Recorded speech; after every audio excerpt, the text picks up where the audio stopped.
All right. Well, welcome to another episode of the Biohacker Blondie podcast. I am beyond excited for this episode because we are here with Kelly, the Glyphosate Girl, and we're going to get all into glyphosate and how it's basically destroying people's health and the planet, I think.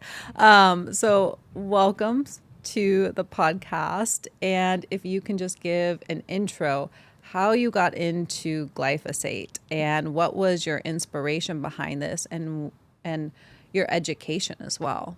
Yeah, so I never had glyphosate on my mind ever through my life. And as many of us, when our health starts to fail us, we start questioning things around us. And that was me. And I had two little kids and suddenly my health was starting to fail. And I had a million different symptoms. It felt like I had neuropathy, I had stomach issues, I had rashes, my eyesight wasn't great, my appetite was horrible, and I was very, very weak. And I went to see probably 18 specialists for every system basically that I had. And their answer was always, you look perfectly healthy. You know, your blood work looks okay. And maybe it's because you're a new mom. Maybe it's psychological. Maybe you're stressed. And I even had an endocrinologist say, your problem is you're not working. You need a job, a job. I'm like, what are you saying? Like as though I'm making these things up. And you could see the rashes. So it was crazy. And finally, I thought, well, I can barely walk anymore for real. I had moved in with my parents. They were taking care of my kids. And Wow. and I decided I'd go see a psychiatrist. And so I saw a psychiatrist. The psychiatrist had intake blood work that happened to test my vitamin levels for the first time. It came back. I had scurvy. I had no B1. My B12 was abysmal. I had 0 D. I mean, I was a completely malnourished person and no one had thought to check this. Okay. So I'm astounded. I bring these results back to my GP, who is a Stanford and Harvard trained doctor. And she said, oh, I don't think that vitamins are overstated as important. And I'm like, you studied biology. What are you talking about? So I left that doctor, found a new doctor, and we started replenishing like crazy, obviously. And then she said, I think you should try giving up gluten because a lot of people and a lot of women especially seem to feel better when they give up gluten. So I gave up gluten. Things started getting miraculously better. I started eating organically. They got better and I'm replenishing. And I started wondering about this gluten intolerance epidemic. And so there was a celiac conference in New York at Columbia University. I don't have celiac, but my sister does, and I was curious. And so we went to a conference, and they were pontificating, the scientists were pontificating what is behind this gluten sensitivity epidemic. So I went to the microphone and I said, oh, is anything happening on the farm with the grain? What happened? I knew nothing about farming at the time. I'm like, what's happening there? And they said, well, even the doctor said, well, nothing. And why would that really be relevant or important here? Because we're talking about human biology. What year was this? This was like 2017. Oh my God. So yeah, this is not too long relatively ago. recently. Yeah. And so after I made that comment, someone from General Mills was there because he was talking about gluten-free Cheerios and how hard it is to, I guess, make them gluten-free. And he found me and he said, right before harvest, a lot of our grain is sprayed with Roundup, which glyphosate is the active ingredient. And then it goes into the bread and into the cereal. And I said, well, don't you think that's a really big problem that weed killer's on our cereal? And he said, well, it's a problem, but it's going to take about 2 decades to fix. So I'm like, I didn't know much, but I started Googling, of course. And I'm like, this does not sound good. And I hooked up with several different scientists really quickly who were happy to have someone reach out. And one of them was Dr. Stephanie Seneff, who is very famously she's from MIT, she's studied glyphosate, has been the victim of tons of online hate because it's sponsored by the chemical industry. But she gave me a whole glyphosate 101. And then I started talking to more scientists that work with the microbiome, who understand how glyphosate impacts the microbiome. And around that in 2018, the glyphosate cancer trials were beginning in San Francisco, which is where I was living. And at that point, I was so mad about glyphosate and so mad at Monsanto, who manufactured glyphosate. And so I was going up to protest in front of the courthouse because it was the first time that Monsanto had ever been tried in front of a jury. So it was like this huge deal of people versus poison. And so I went and I had a sign and I got there and there were no protests. There was no media. And I walked right into the courtroom. Okay. So I walked right into the courtroom. I'm like, where is everyone? This is so strange. It was just lawyers and me. And no press? No, there was no press. There was they paid no them press. It was so crazy. Well, I mean, probably it's special interest. No one understood how big of a deal this was. Wow. And so I sat down actually next to Bobby Kennedy, who was the lawyer who was suing, who I had no idea who he was. He's like, I'm Robert Kennedy. But, there are like a million Kennedys. And so I didn't have any idea. And so they did a background check on me because it was weird that I showed up. And anyway, I quit my job at the time and I decided I was going to be blogging every day of these trials. So I sat in the courtroom for the first 3 glyphosate cancer trials, which were just astounding. I talked about everything that happened. And since then, I've just dedicated myself to trying to reveal the truth about glyphosate. Since 2018. Yeah. Wow. There's so much going on. And I feel since I got into health and biohacking, always my goal is to avoid glyphosate and to avoid pesticides. Like, it's not easy, especially living in America in 2026. It just seems to be increasing more and more and they're using stronger chemicals. And then I don't know, do you just focus on glyphosate or all the pesticides? So I started with glyphosate, and that was my entry into the world of pesticides. And so now I understand the gamut of glyphosate is the most used pesticide of all time, but it actually, in some ways, I focus on it because it's so used and it has horrible ramifications for human health. But actually, there are pesticides that are even more extremely toxic. And so I've kind of been forced into understanding the whole world of pesticides, and it is shocking when you see what is allowed in this country versus other countries and what we're allowing to go. The fungicides are super toxic. Those are on our fruits. I mean, it is so awful when you start peeling back the layers. And why are other countries getting rid of pesticides and glyphosate or banning them, but we're allowing more and more of this? I will never understand this. And I think it's destroying people's health. If you can since you're around these people that are fighting and in the lawsuits of cancer patients and everything, what are you seeing? I mean, what is glyphosate causing in our bodies? Glyphosate is getting headlines for cancer. And with good reason. It's tightly connected to non-Hodgkin's lymphoma, and that's been proven by the International Agency for Research on Cancer, which is an important institution, as well as tons of independent scientists. So the fact that it is still not labeled as a carcinogen is outrageous and ridiculous and just incredibly corrupt. But the ramifications of exposure to glyphosate are far beyond cancer. And it is the pathway that I got involved with it was through the microbiome and understanding that glyphosate, which is on our food, and actually it's in our water, it's in our air, it's in our personal products, it's really everywhere. We all have it in our body at this point. So its impact on the microbiome is very scary because it actually was patented as antimicrobial. But it's a very special kind of antimicrobial in that it only really has been shown to impact our beneficial gut bacteria. So the very things that we're taking in probiotic form, like the lactobacillus, that is directly targeted by glyphosate. And it's killing all the good bacteria. It's killing the good gut bacteria, and it's allowing the pathogenic bacteria like E. coli to be just fine and thrive. So we know that so many people are dealing with a dysbiotic gut and leaky gut and all these things, and it's not hard to look very far and see what is certainly a player in this situation, and it's glyphosate. And how did they legalize this? Because we're spraying this on our plants to get rid of weeds and insects, so we're killing those things, but they're saying it doesn't damage our bodies. Isn't that so funny? So when it came on the market in the mid-1970s, there was a label that it only impacted plants, not people.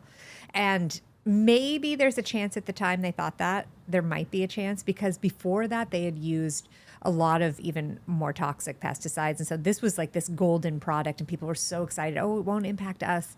And the reason why they were able to defend that is because it works on a pathway that is present not in human cells, but is present in cells in the plant. It's like an energetic pathway. But what they did not calculate was that the microbiome also has that same pathway that the plants have. So it is going in and it's killing the bacteria in our microbiome in the same way that it does a plant. So, my God. and then you have a problem that the EPA is so ancient and captured that they don't even look at the microbiome. I mean, the elements of that they look at the human body of impact of pesticides is this skinny, and it's like from 1950. Like it's never updated. Wow. So you can bring all this evidence. Oh, this is killing our microbiome, which is core to our health, and it won't matter because they have no gauge even to regulate based on the microbiome. And any of the research from Monsanto's, and are they the ones doing the research? And I would think they're just checking microdosing of this and they're not thinking of it compounding in our bodies. Oh, 100%. No one is looking at the cumulative effect of not only glyphosate, but then every other pesticide and chemical that we're inundated with. Yeah. And the way that the EPA makes its evaluations is almost exclusively on science that is provided from the corporations. And I think a lot of people visualize these scientists in labs at the EPA like testing things. They don't. They just take the information directly from the company. And of course, the chemical company has no incentive to say that there's anything wrong with the chemical unless they were ethical people, but they They aren't. want to spray more and more and more. Just more and more. And I'm like, so how they're much providing money fake. do you need? I don't understand. I don't know if you saw Shervin. He's the founder of Symbiotica. Oh, okay, no, I didn't. So he posted in Laguna, they wanted to spray glyphosate on the canyons. And I'm like, okay, you're using this excuse as for farming, but now you just randomly want to spray it on canyons. And I'm like, do you just need to spray it everywhere, in our pools, in our air? Like, how much glyphosate do you need to spray? I don't understand their motive. I don't know if they're wanting more money. I don't know if it's greed or what's going on behind it, but I don't understand why we keep spraying more and more every year. I mean, so this started in 1970, and then I think in the 1990s it became very popular. And if you look at a map, right, it just keeps growing, and the same things with disease just keeps getting worse and worse. And you have Parkinson's, and we can get into that with even like the golf courses. And so it's causing autoimmune. Everyone now has autoimmune. It's causing autoimmune. Leading to every disease. Yes. And it's all over. I mean, just to show how pervasive this is. So I got really curious with my daughter's baby tooth because it would have grown in utero. And so I sent it to a lab to see if it had glyphosate in it. It had glyphosate in it. My daughter's baby tooth that formed in utero, because that glyphosate goes right down the umbilical cord and is in our babies. Oh my And so then I started thinking, okay, we have this fertility crisis. Sperm has crashed 50%. And in our country, like what is going on? And fertility is infertility is through the roof. Testosterone is way down. Testosterone's way down. So I took 4 guys gave me semen samples. We sent them to the lab. All 4 came back positive for glyphosate. Glyphosate kills sperm and slows motility.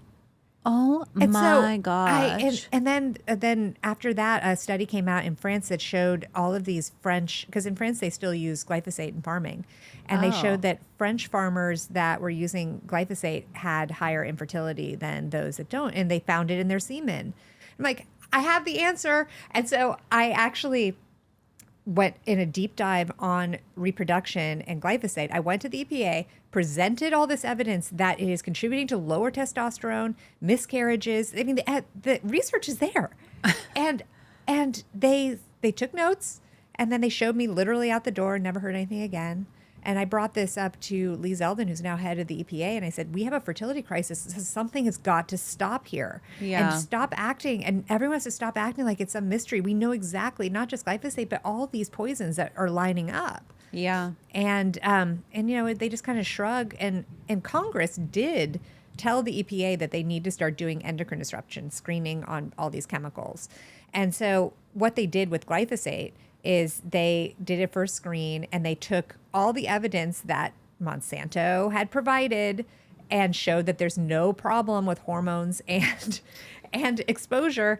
And they said, oh, nothing to see here, and dismissed it. And then if you go into the internal documents that Monsanto, that came out through the lawsuits actually, and there's a whole section where one of the toxicologists at Monsanto said, this endocrine disruption crap just doesn't seem to go away, does it? Because people were starting to say, hey, is there something here between glyphosate and endocrine disruption? Yes. Yes, there is. And so they've just done their best to hide it successfully. So I asked the EPA, can I have those studies that you're basing it on? And they said, no, it's private corporate information. I can't have it. I know. Even these studies, even with pharmaceuticals, they don't have to provide all the information. They can just provide the information that they want. Yeah. I've listened to many podcasts with Mark Hyman about this, and they don't give you all the information. It's a very, very corrupt system, and I don't know if there's a solution. I mean, you're fighting, especially, here you are just as the glyphosate girl, and you're fighting this company that's billions and billions of dollars. Don't you think that they have an incentive for voting or with these companies to incentivize them to say, okay, I'm okay with glyphosate. And then you had the president now just letting them spray even more recently, right? So I guess we can also talk a little bit about politics. Oh my Since gosh. you are in that, and I don't know how you do this because it's a whole nother,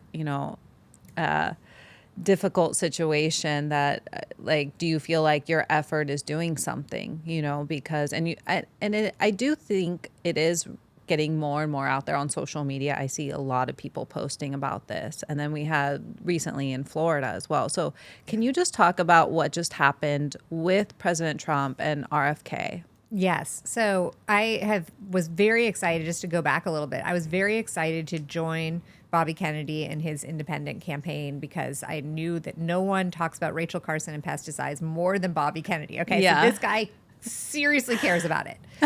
And that is my MO. And so I was happy to support him during the independent run, and then it looked like we were going with Trump, which seemed to be the only option. And I understood it.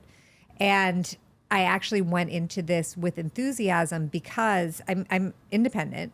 I think that this problem with chemicals and pesticides is so entrenched that it was going to take someone that really doesn't give a shit what people think to do something about the pesticide crisis. Because I have gone through so many different administrations, Republican, Democrat, and nothing ever changes.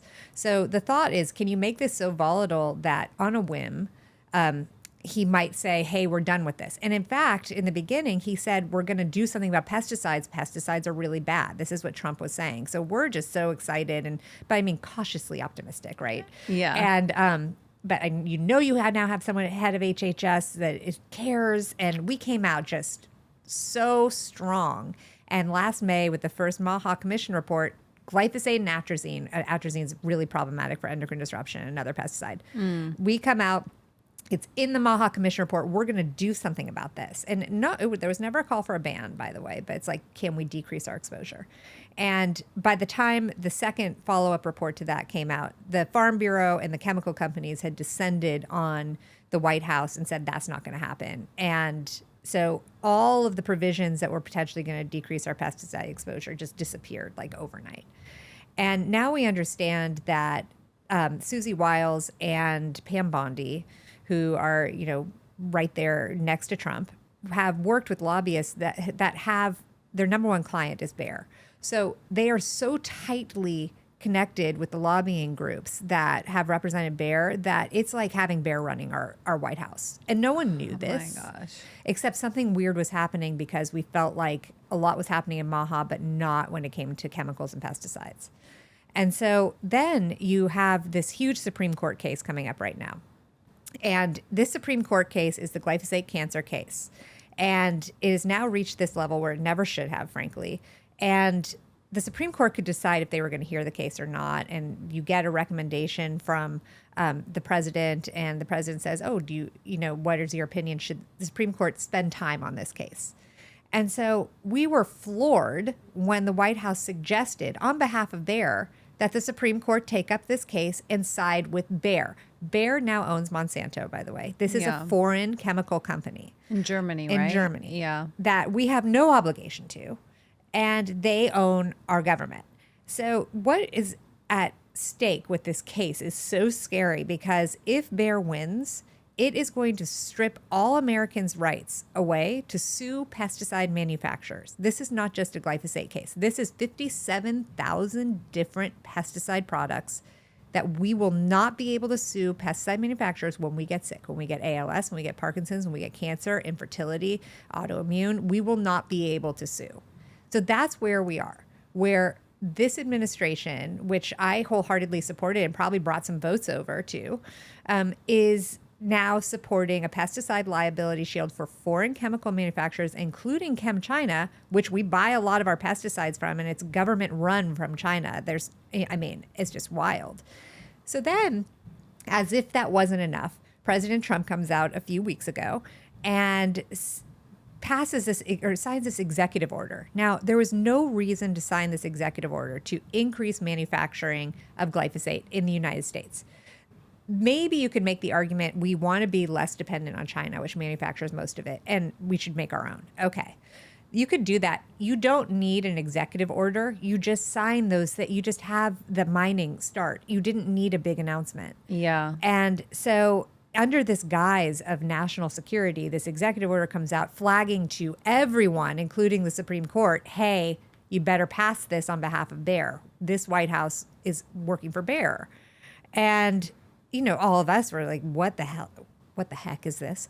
And what is also disturbing about that executive order is this is exactly what happened with Agent Orange. So people that were exposed to Agent Orange during the Vietnam War. What's Agent Orange? Agent Orange is this very, very, very toxic pesticide that was used during the war, in the Vietnam War. Oh. And they sprayed it as a defoliant and just would kill all of the plants and the trees that were around, because it would make it easier to identify targets. And a lot of American soldiers were also exposed to it. It is extremely destructive and damaging to the body. Wow. And it's had repercussions through generations. Even a friend of mine, she had early ovarian failure. Her dad had been exposed to it in war.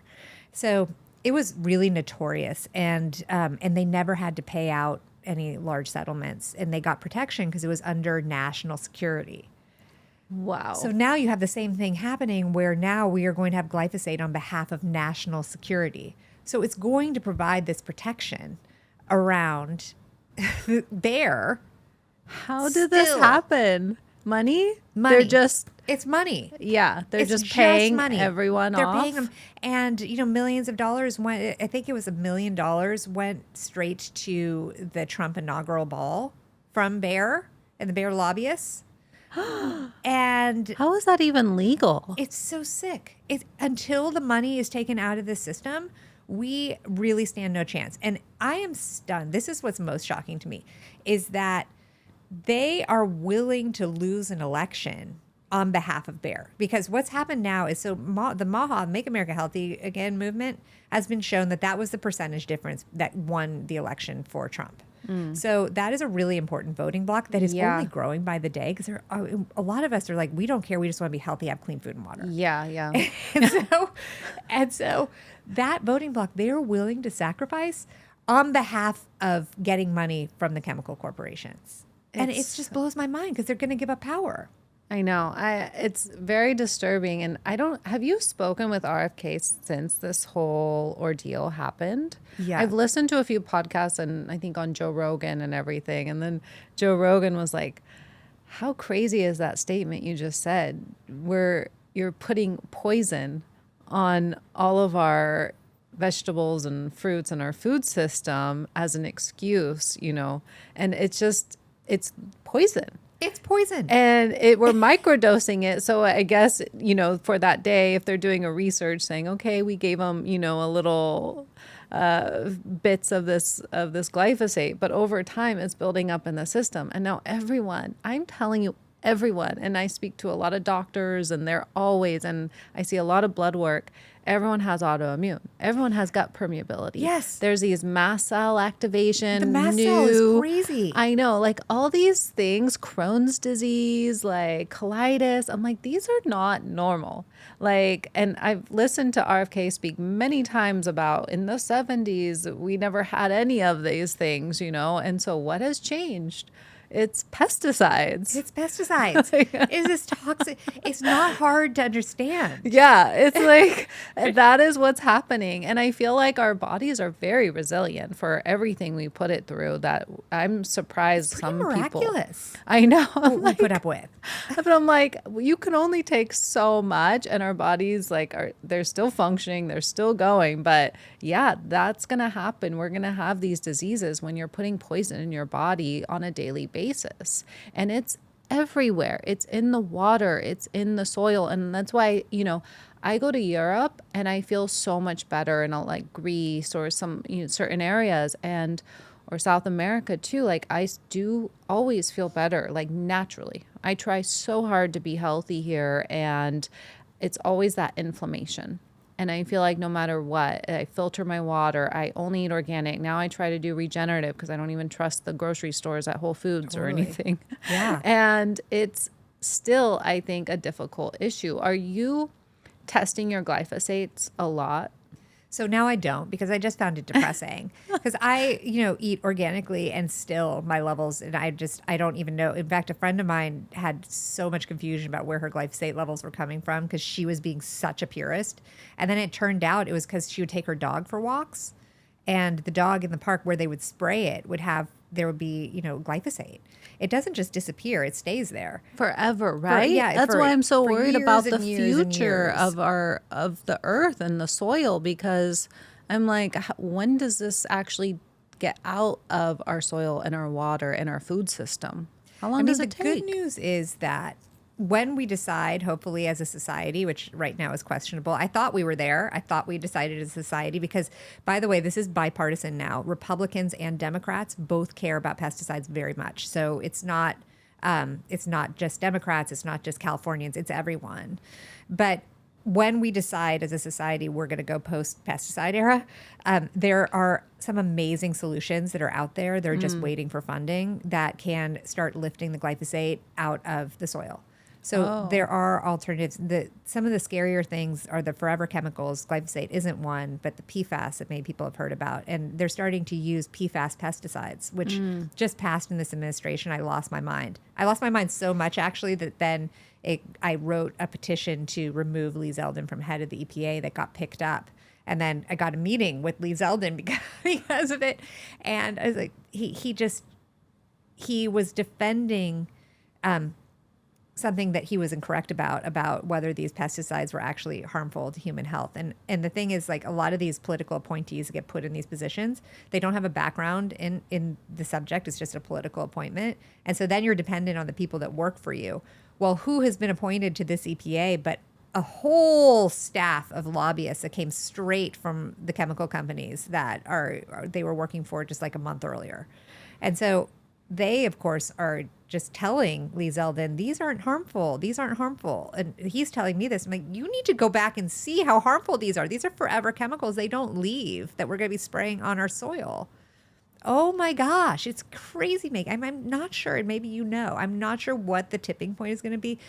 One thing that is really great right now, which you're saying, a lot of people are talking about glyphosate, is that you really could not get any mainstream media to talk about glyphosate or pesticides up until probably a year ago. And in the last 2 months, I have never seen these newspapers. I mean, New York Times would never cover it. Politico was funded by Bayer. They were never covering it. And all of a sudden, there are all these articles about glyphosate and pesticides. Yeah. And I'm like, oh my gosh, are we breaking through finally talking about this? I know. People are still so unaware. Like, I haven't eaten gluten in so long because a cross contamination too. I don't even care if it's organic. Maybe if I get it from a different country, but here I won't even touch wheat, gluten, anything. And I don't do corn, I don't do soy or wheat, even if it's organic, because of also cross contamination. Yes. And even in wines, they say if it's organic, they're still finding these pesticides. So do you stay away from all of those as well? So this was disappointing news. See, then you start going down this rabbit hole and you're like, oh my gosh, this is even worse. So we import most of our organic food to this country because we've dedicated our farmland just to GMO soy and corn. And so for actually eating organic food, we oftentimes are importing. But the USDA is our agriculture arm regulator, and they are in charge of that organic seal. And when they are evaluating American organic farms, they test them for pesticide residues so they can't cheat. But when you import the organic, you get an organic USDA label, but they don't do any of the testing on the foreign imports. Oh my So, gosh. for example, there's a farmer that was down in Argentina, and in Argentina they were growing these grains, and they had one pile that was to be sent to Europe and one to the US, both supposedly organic, but the only real organic one was going to Europe because they test. We were going to get the fake organic that we would never test, and we're buying here and it's been sprayed. So why? this Why is do we just- allow Why this? do we allow it? Why would we possibly allow this? But it goes back to the USDA that is always undermining organics. Like they don't want to give them any credit because they are all from the chemical industry. And so it's mind blowing that, and once again, but going back to Europe, like I actually was just recently talking to someone very involved in regenerative agriculture in the UK. And they actually had recently met or been on a stage with someone or with the CEO of Bayer. And he said, it's so interesting because we are able to do much more. They use all the chemicals, but they are In the rapid UK? in the UK. When Oh. Brexit happened, they started bringing in more chemicals because they were separate from the EU that is more stringent. And so they said, oh, great, yay, wow. we can bring in these chemicals. But now they're kind of backpedaling on that. And so, but they have this huge regenerative movement that's happening there. And a lot of it is because King Charles, a lot of the land is owned by the royal family. And so he said, we're good, we're done with that. We want organic, we want regenerative on all the royal lands. And so there's been this big movement towards it. It's very exciting. And I was like, how can you guys do that? Like I want that here. I know. And he said, we're just such small potatoes. Like the market is so small for the UK versus the US. And so they're putting like all of this energy into the US to keep us as the big consumer. And get a load of this. So Paraquat is another herbicide that we use in this country. And we use a lot of it. And it's sold to us from China. And it's banned in China for use because it causes Parkinson's disease. ChemChina sells to the United States this chemical Paraquat that we use willy-nilly. There's no regulation around it at all. And it's banned in Europe, but we're happily using it. Why? Why is that? We're supposed to be the leading country here. We're supposed to be the leaders. And we allow more chemicals than any other country. We allow pharmaceuticals to advertise, and no other country allows this except like New Zealand. The chemicals we allow in our makeup and our hair products, where they've been banned everywhere else, or Red 40 or these other, I just don't understand. And if you want to be a leading country, your That's the people thing. need to have health. Totally. I don't understand. And, as you have people in the army fighting and they're feeding them this Oh my gosh, horrible garbage, processed food. And I'm like, do you want them to be able to fight and think clearly? You can't be giving them all this processed food. Let's give them real food. Let's give our kids real food. You see in other countries, in the cafeterias, in the education system, they're giving them real food. Totally. And here, it's just you go to a convenience store, it's just processed everything. And we've let these big food companies just take over our whole food system. When you go to other countries, you see fruit stands and vegetable stands, and it's like you just crave it because you see it everywhere and you see real dairy and real food. But here it's like you have to drive 10 miles to a grocery store that has food shipped from a different country. That's what it is. And we have some of the very richest natural soil and resources in this country. Like that is such a big part of our wealth, and we're wrecking it. And if we have all this money, right, as we're supposed to be the top #1 country in the world, shouldn't we be able to like support this? And instead we're supporting, all these farmers to promote corn, soy, and wheat with incentives instead of, regenerative farming. Yeah. And it's like, why do we keep trying to do these shortcuts when obviously it's hurting us in the long run? It's mind blowing. And I guess it comes down to greed and money. I don't get it. I don't get it either. And you know what's interesting? So I met this farmer who I think it was like the early 2000s, was brought by, he was an American. He's also a soil scientist. He was brought by Putin to Russia because Putin is very, very, he has his own farm and like he's very focused on clean eating. Really? Because he knows that's the secret to health. And so he went there and he worked at, and around that time, Monsanto was coming knocking and saying, hey, you should have these GMO seeds, a system and everything. And he ordered them out of the country and said, everyone will get sick. If we brought that in, we will have a sick society. And who's going to win the big Cold War eventually? Like, who's going to win here? We are so sick. Sick. Talk about national security, doubling down on pesticides. Give me a break. National security is hugely at risk with our chronic disease epidemic. I know. No one's healthy. I'm like, how can we have our education and have everyone in the school system be intelligent and create the best, system and AI when their brain's not functioning? You can't. And it's getting look worse. At our kids. I know. And I'm like, the insulin, they're putting them on ADHD medication and insulin. It's going to be like one third of kids now are going to be obese, I think, by 2030. I mean, if you just look at all the disease and everything that's going on, it just gets worse and worse. And I'm like, we have more knowledge of our health and our body and our cells and everything. We have more money and more scientists and we're discovering more and more, but our health is not getting better. No. It's like, so what's going on? It's like, okay, it's the toxins. It's the toxins. And it's the cause of disease and people don't think about this. And then you have to detox and it's like constantly having to detox. Constant. I know. It's constant. I hope it's working because I'm not regularly testing. And I'm like, the people that are testing are way ahead of the game too. Totally. And like, that's a privilege. It's expensive. Yeah, it's expensive. I think it costs a lot now to stay healthy. Yeah, it really does. I have to filter my water. I have to make sure all my ingredients are clean, non-fragrance. Like, I have to go buy regenerative farming. And a lot of Europeans too, they come here and they visit. I'm like, wow, everything's so expensive. The food is so expensive. And so I feel, a lot of the times I'm like, should I just move? I know. Because I feel staying here, it does affect my health. And I'm the cleanest of the cleanest, probably. I'm almost like on Brian Johnson's level. Like, oh, yeah. And he does a little more of the extremes and stuff of gene therapy and stuff. But I'm pretty, like, I don't go out to eat here. Do you go out to eat? So I'm now to the point where I felt like I was so socially limited. Yeah. That it got hard. And so now I just, I have a fully organic kitchen. I try and eat everything there.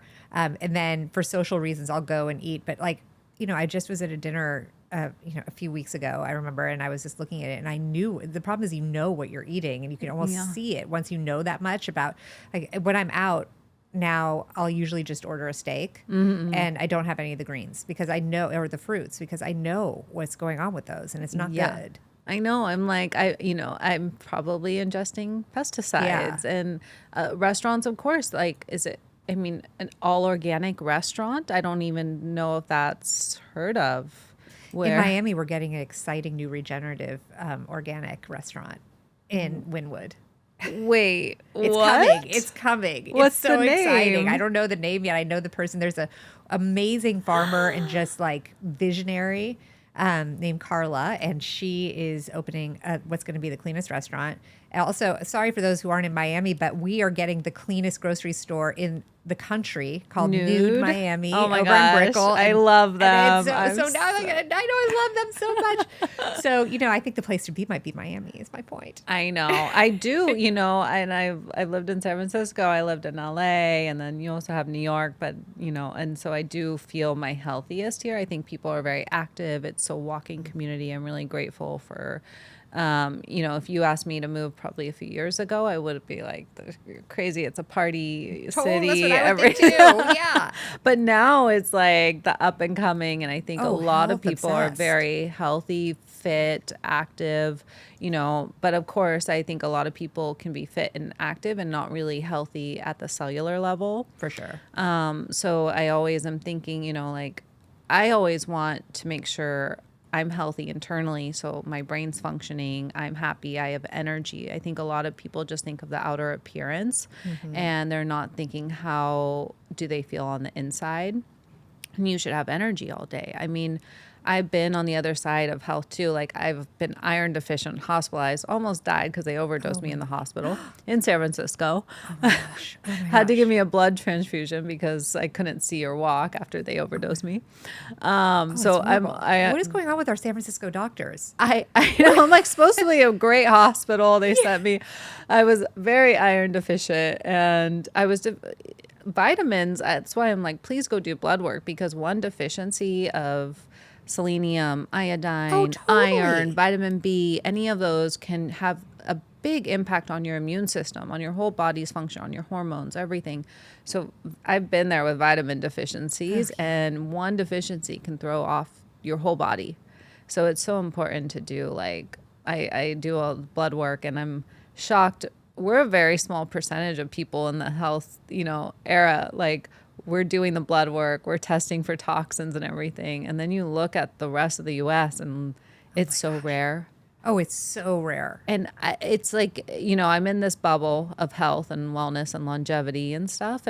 But then you go out of this bubble and you're like, you just see people eating, Cheez-Its and Doritos, like at the airport. I was and just going to say the airport, like I stare at it. I'm like, anything? No.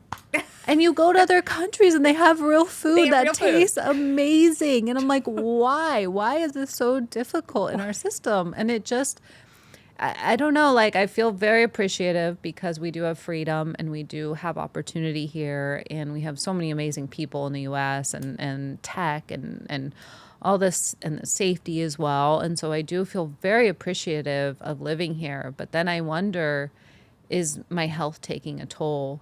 And I don't have that freedom really to go out to eat. Like if I go to Europe, I'm like, I can go to a cafe and feel like not like I'm eating chemicals.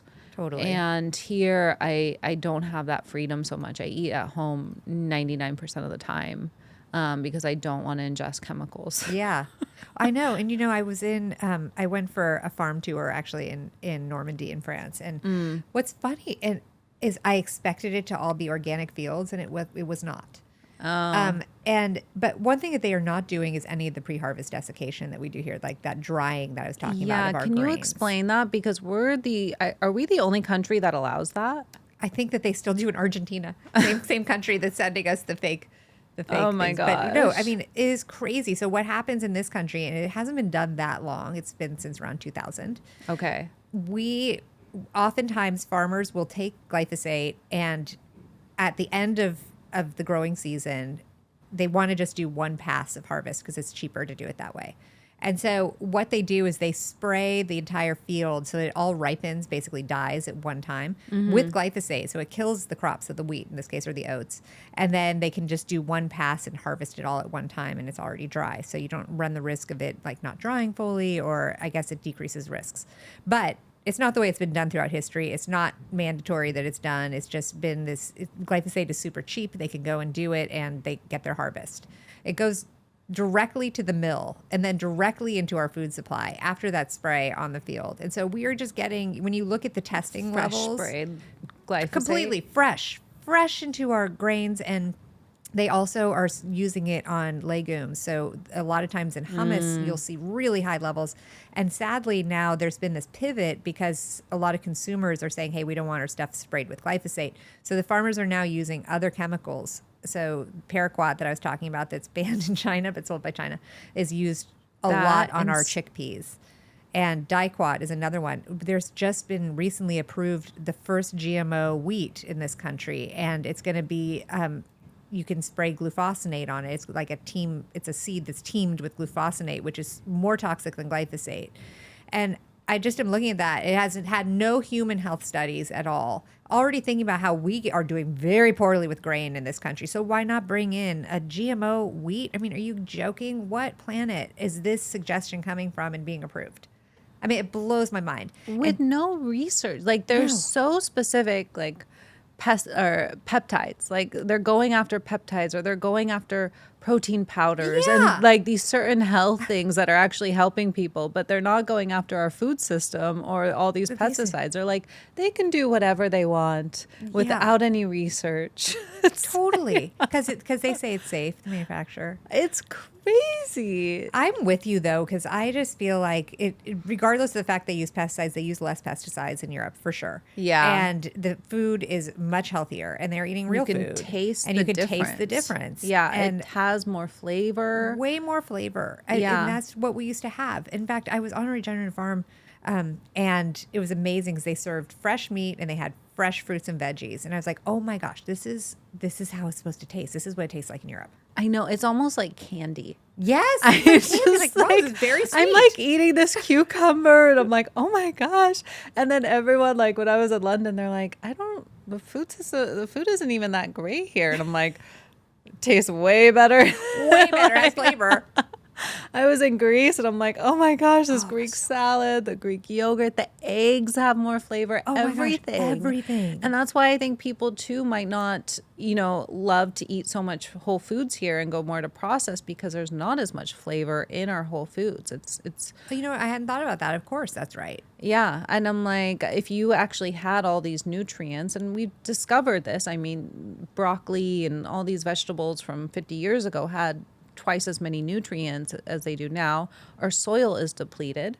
I mean, growing up, I would always see worms. I told my mom this, that I saw worms all the time. And I'm like, I don't remember the last time I've seen a worm. No, me neither. Isn't that so scary? Isn't that weird? Like there was worms all the time. Or like it would rain, there'd be tons of worms. Yeah. All of that. And I'm like, maybe because I've been in the cities, like, I don't know, but is this something? Have you seen worms lately? Oh my gosh, no! And it is a crisis of the worm. It's a crisis because our soil's not healthy. It's not healthy. I went to a GMO farm and I brought a shovel with me, and the person didn't know the owner. And I dug because you're supposed to have just tons of worms that come out when you go into that kind of soil and ag land.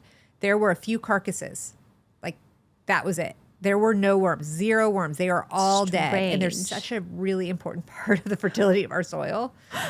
So now, I have my own home garden. I changed my front lawn in California to a garden. And so I've been adding, I'm not there that often anymore, but I've been adding the worms back because they weren't even in my garden. And I don't even use pesticides. Like, where are they all?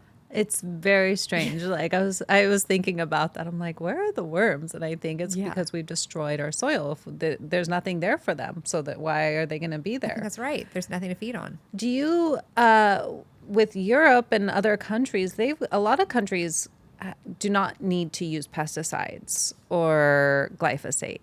So how can they do it, and why can't we do it? So actually, there isn't a country that is not using glyphosate. Okay. So they are using it.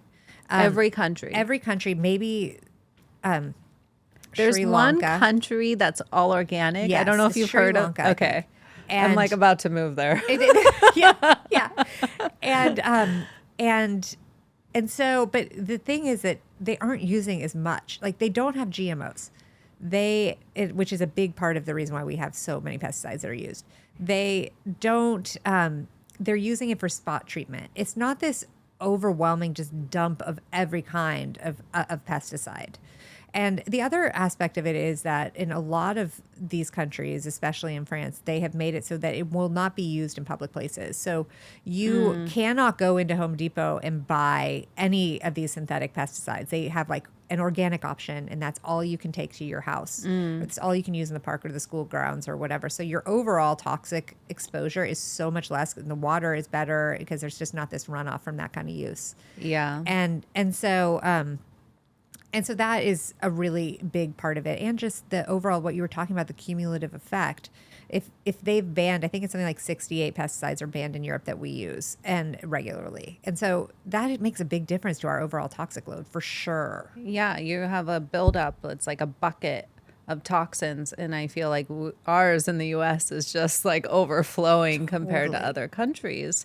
And do you notice a difference when you travel abroad to other countries? Do you feel healthier Oh, as I mean, well? I feel totally, it's a completely different game. You can. I feel I like I feel can eat so much more. healthier. Yeah. So, I mean, are you thinking of maybe I am. moving? It's so funny. My husband is studying French like crazy, taking all these French classes. After we went to France, I mean, I don't speak it, but I'm like, this could be really good. Look, they prioritize food and healthier. I know. I mean, I love it. And Switzerland is similar. And, Yeah. you know, and actually when I had some time in Copenhagen, I was like, gosh, there are all these organic restaurants and food, and this is incredible. And you feel like you would have freedom. And I feel Yeah. like we spend so much here on health, and biohacking is huge.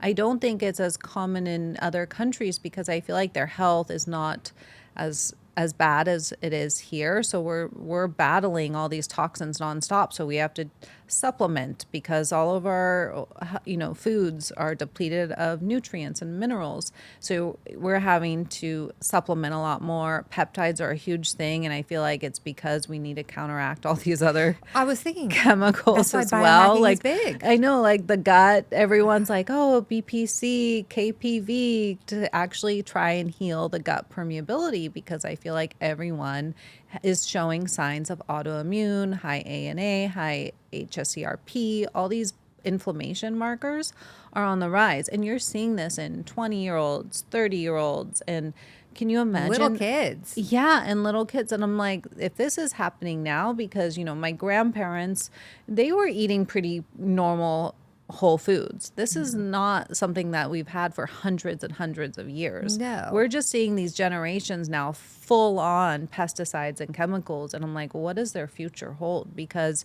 your body taking in all of this for 60, 70, 80 years, is this going to last?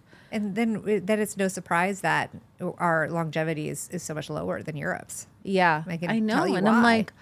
like, why? We have more knowledge about our bodies and science, and we're putting all this Wealth. money. Yeah. And I'm like, why is our health decreasing and our longevity decreasing? It should be increasing. I mean, we have AI now. We have all of our knowledge of DNA and genes, and we're doing all these stem cells and gene therapies. It's like the craziest thing. But I think it's like we're just trying to counteract those toxins, I mean, completely. Have you seen that tractor? I think it's from NVIDIA. It's the lasers.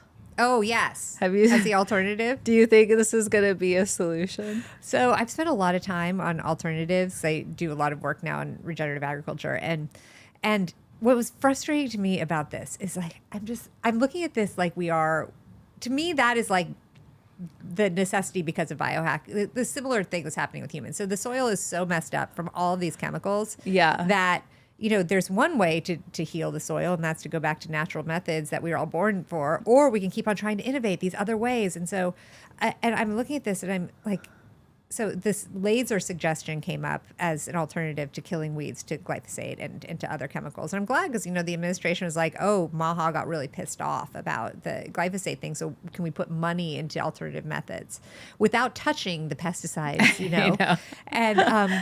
And what's a bummer is that the lasers actually are highly problematic because a lot of the trials have shown that the fires, they cause fires. The lasers can cause fires on farms. And so, in some cases it works well, but a lot of farmers wouldn't want to touch that because of the stories that come out that it's sometimes ignited fires. But there are other ways to do it. And one is this incredible company called Green Robotics out of Kansas. And they actually cut the weeds and they stop coming back because then they can't reproduce because they cut and take the weed and that doesn't involve lasers. So that actually shows a lot of potential of excitement. But my point also when this came and I tried to tell everyone I know in the government, I was like, you don't need to do that. You just need to adopt regenerative agriculture and stop spraying, and the immune system will all come back into play. Like, we know it will. I This know. is crazy, but then no chemical company makes money. It's so crazy. And then I always think about like cloud seeding too. They're like, oh, global warming, we don't have rain. And I'm like, it starts with our soil too. Do you totally know starts the with our whole soil. system of like the circulation? If you Yeah. have dead soil, we don't have rain. And I'm like, this cycle just is not working. And I'm like, when do we come to the solution that we have to go back? Like, I feel a lot of biohacking too is going back to like our ancestral way of living. Yeah. And it's like, we're going back to glass. We're going back to like, these things where we switch so much to plastics and these chemicals, and it's just destroying our system and our habitat.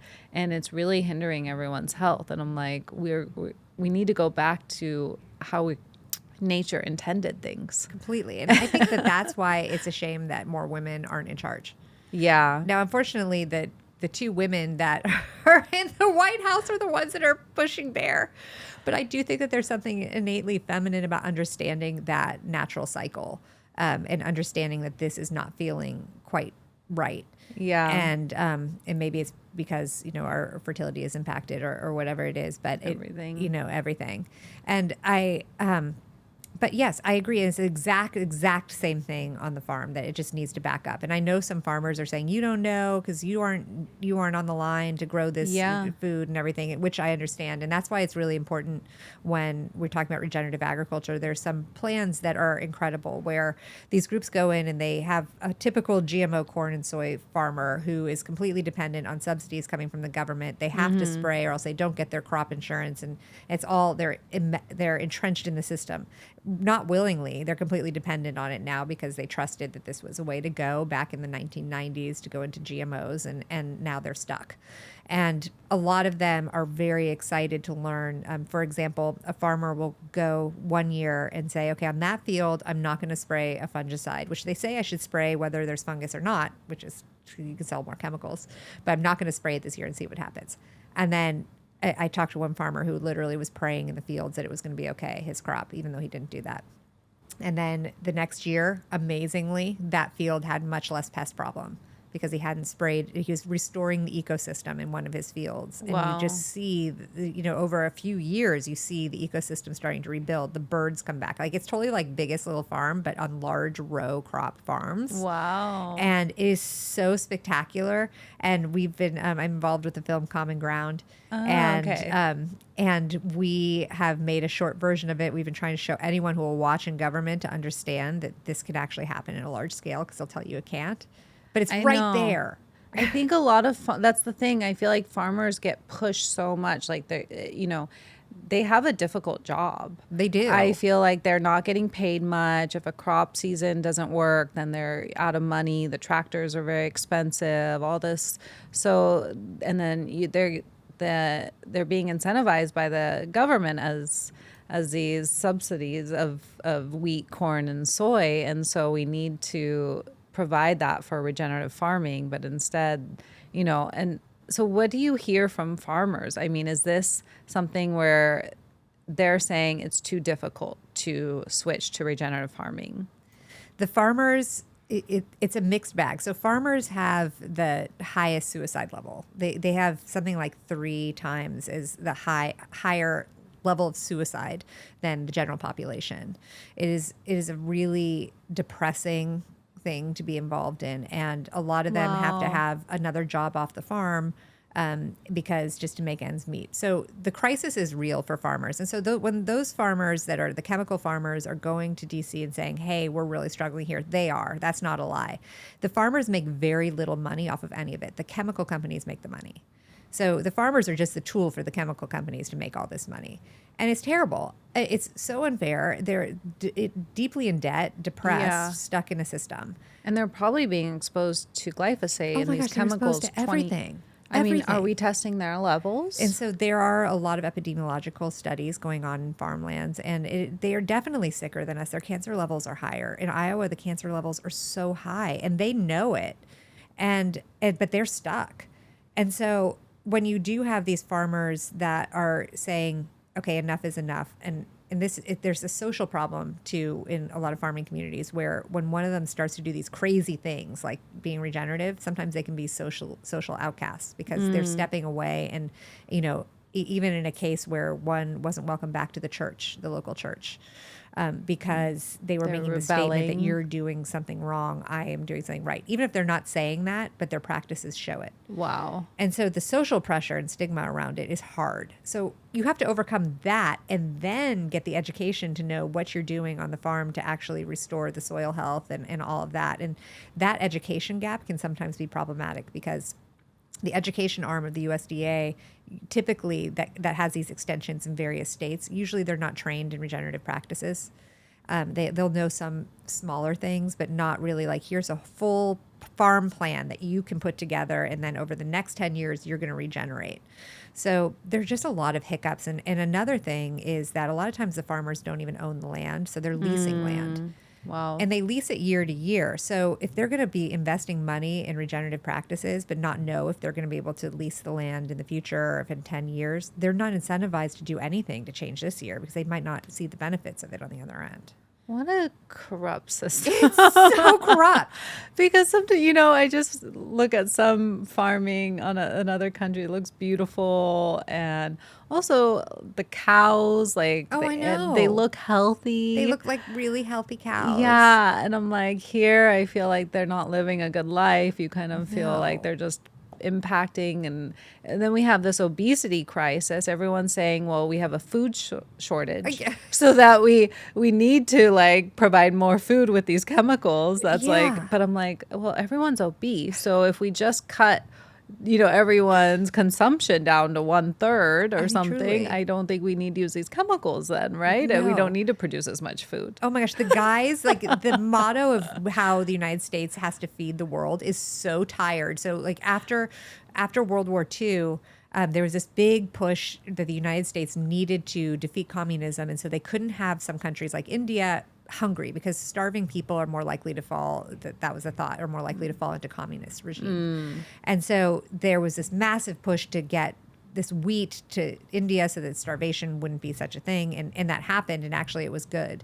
But it took so much synthetic fertilizer to do. But this model and this motto as well of we have to feed the world. We have to feed the world. And this started becoming the banner for all the chemical companies. We need these to feed the world, feed the world. And you still see it. You still see leaders saying, well, yeah, but we feed the world. I'm like, hey, you know what? We actually need to feed this country because we're importing the real food. We need to grow real food and feed our country, and then we can go back and worry about the rest of the world that seems to be doing better than us, by the way, in terms of their health. I mean, the obesity crisis Oh my is gosh. also the cause of disease. I mean, you combine the chemicals and then you have the obesity from all the processed food, and it's just, and people, and the sad part is that people are not living. I feel like people have disease, inflammation, anxiety, depression, all these things.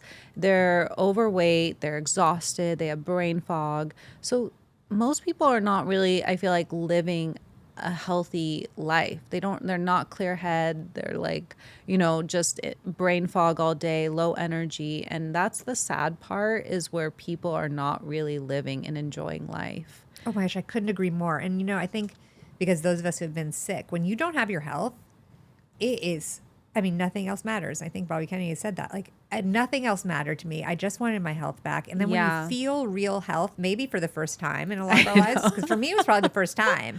Although maybe when I was little, but now. That's what I say too. And I'm like, oh, this is amazing. I don't think I've had my health for, I don't know for how long, because I Yeah. normalized being unhealthy. I normalized brain fog. I normalized Me too. And being slightly depressed and exhausted. I'm like, and so when I did I started to get into health and biohacking because of definitely the situation with the hospital and starting to look into blood work and testing and everything.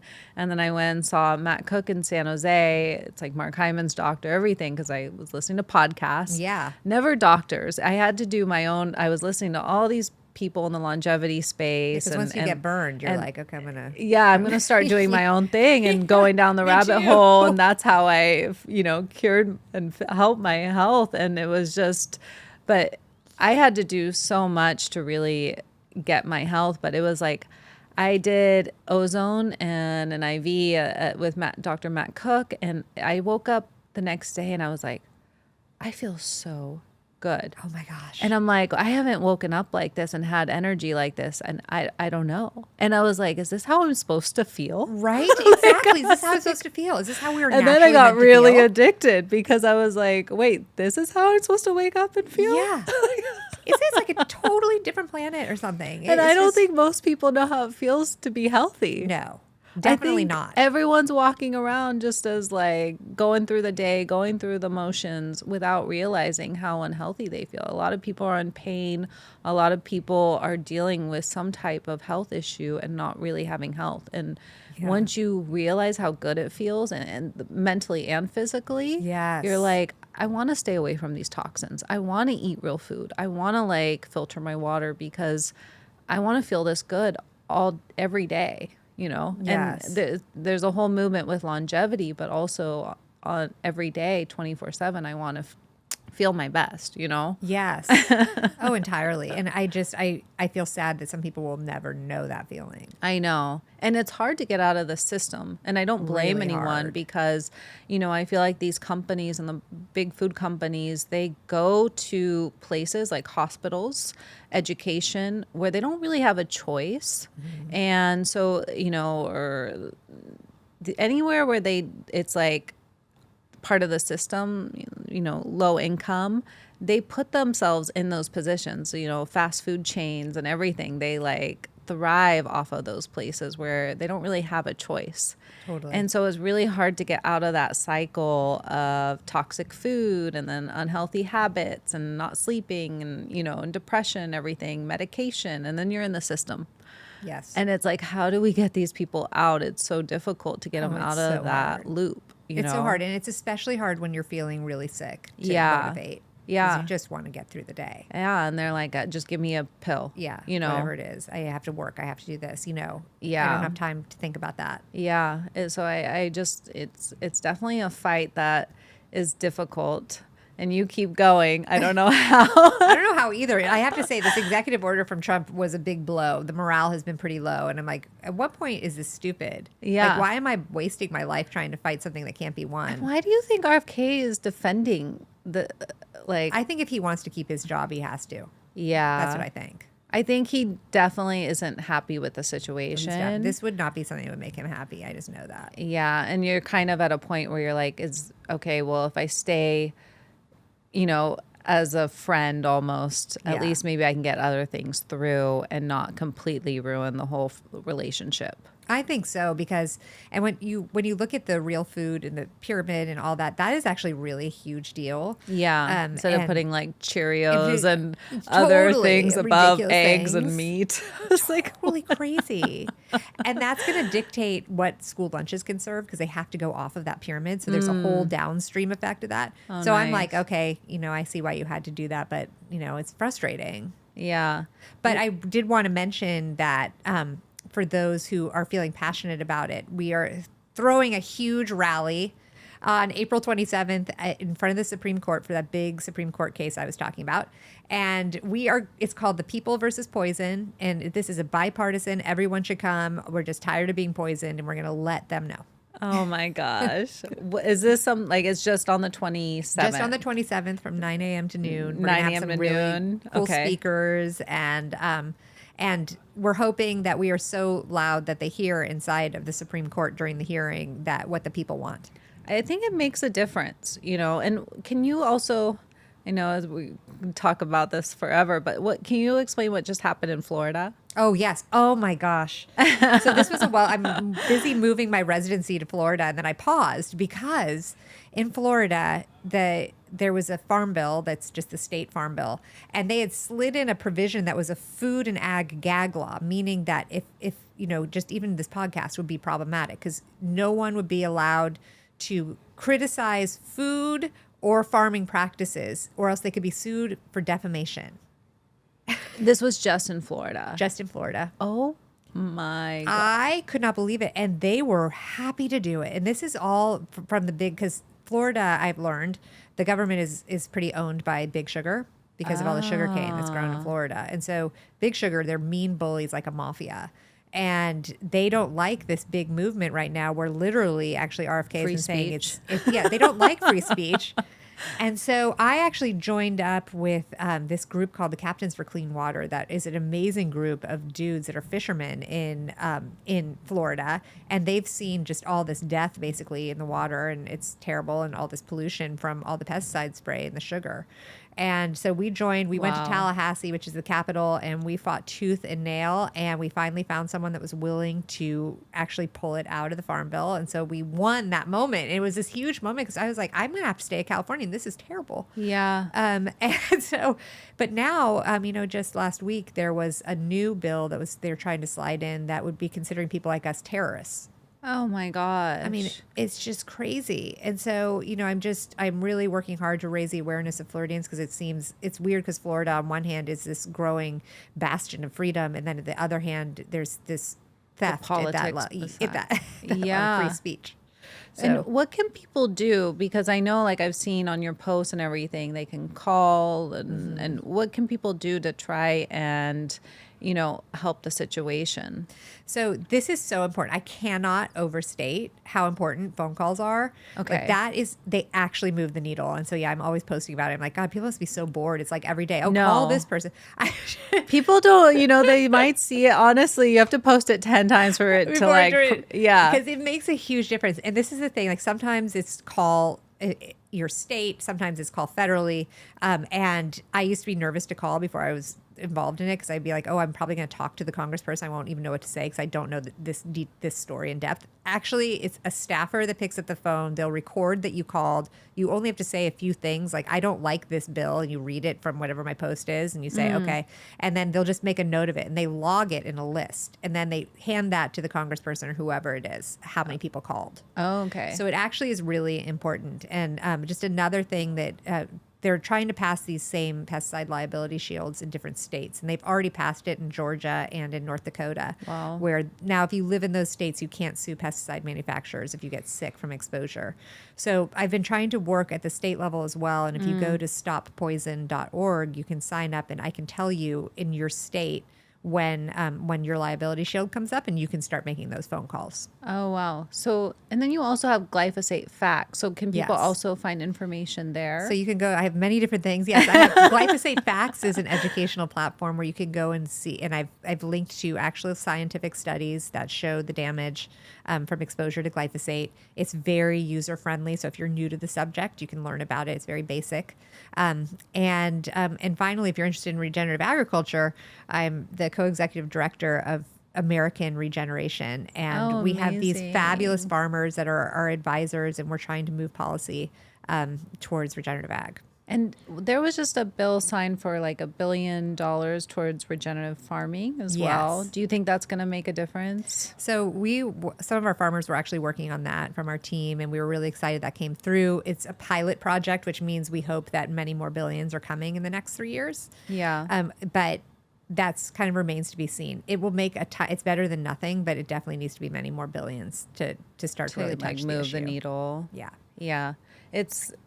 Do you ever talk to regenerative farmers and they say they appreciate that type of farming much more than spraying chemicals? Yes. In fact, our co-founder, Rick Clark, he has this huge farm in Indiana. He actually made the transition over to regenerative because he saw that cancer was popping up all in his community, including in his wife who had advanced breast cancer, but she made it. And he said, this is just not going to happen anymore. We're changing. And he was able to do it. Wow. And what a miracle story. He's actually going, and we bring him to DC and he tells his story, and it resonates. It's just, we need more of these stories brought to the encouragement forefront. to other farmers. Yes. Yeah. So what do you do on a daily basis to avoid glyphosate and keep your health going? So these are things that probably are not new to any of your listeners, I'm sure, because it's the same thing. It's like, okay, so I eat as organically as possible. If I can source that organic food from US grown, that's the best for the reasons I was talking about earlier. Your chances are much lower with US grown organic food of being exposed. Okay. And if I can't, for some reason, be eating, if I can't eat organically, if I'm out at dinner, as I say, usually I go for the meat. I don't eat the grains, and I don't eat even potatoes. Potatoes are incredibly toxic because they use tons of fungicides on them, and so I won't eat those. I for pads and tampons, I use organic because a lot of times they'll have glyphosate, and that can go through the tissue in the vaginal wall and get through. So I didn't that's even think another. of glyphosate in tampons. Isn't that horrible? Same with diapers. You don't want to be having diapers with that aren't organic because they will have glyphosate in them. So those are some surprising areas. And of course, the number one thing is the water filtration. I mean, just get that and everything else out of it is just decrease your toxic load. Yeah. Do you do any detoxing? So it's not really possible at this point. Some people say you can detox glyphosate. I don't think you can because the scientists I've talked to say it's so taken up into the cells that it's when the cell dies that the glyphosate, it leaves. But you definitely can decrease your urinary content levels very rapidly by changing your diet off of glyphosate things. So you basically need to turn off the faucet and then let it all come out as you decrease your exposure. But I actually talked to a scientist recently who says that there is a probiotic that he has been working on that might be able to fix the effects on the microbiome that is the impact from glyphosate. So I'll keep you updated on that. That would be a good thing. Yes, please let me know. Yeah. And I think I might come join you on the 27th. Good, you have to come. I'm just such an advocate for getting rid of these chemicals in our system. It's just ruining people's health. It's ruining health. It's the base foundational layer ruining our health. Yeah. So everyone come join us on Come the 27th. join us. It's going to be fun. You'll be with all these like-minded people. I know. I definitely appreciate the whole community, trying to make a difference in people's lives and in people's health and standing up for our health, Yeah. So everyone can go find you on Instagram. Yes, I'm Glyphosate Girl on Instagram and Twitter. Okay. Or I guess X. I still call it Twitter. And yeah, Glyphosate Facts. You can go learn about glyphosate. You can sign up to fight liability shields at stoppoison.org. And you can learn about regenerative agriculture and American regeneration. We need to have these regenerative farming events. Yes. Wouldn't that be so great? I am actually going to do a shout out to an event that we are having in Bandera, Texas. So on May 1st and 2nd, we are having it's at this ranch called Sovereignty Ranch. It has an incredible organic regenerative restaurant on the premises. It is regenerative farmers running it, and we are having regenerative farmers coming and talking about their practices and what they do. Oh my god! So anyone I think maybe you need to come to that because it's going to be really fun. Okay, I might have to come to that too. Yeah, you're gonna see me everywhere now. Yeah, you're perfect.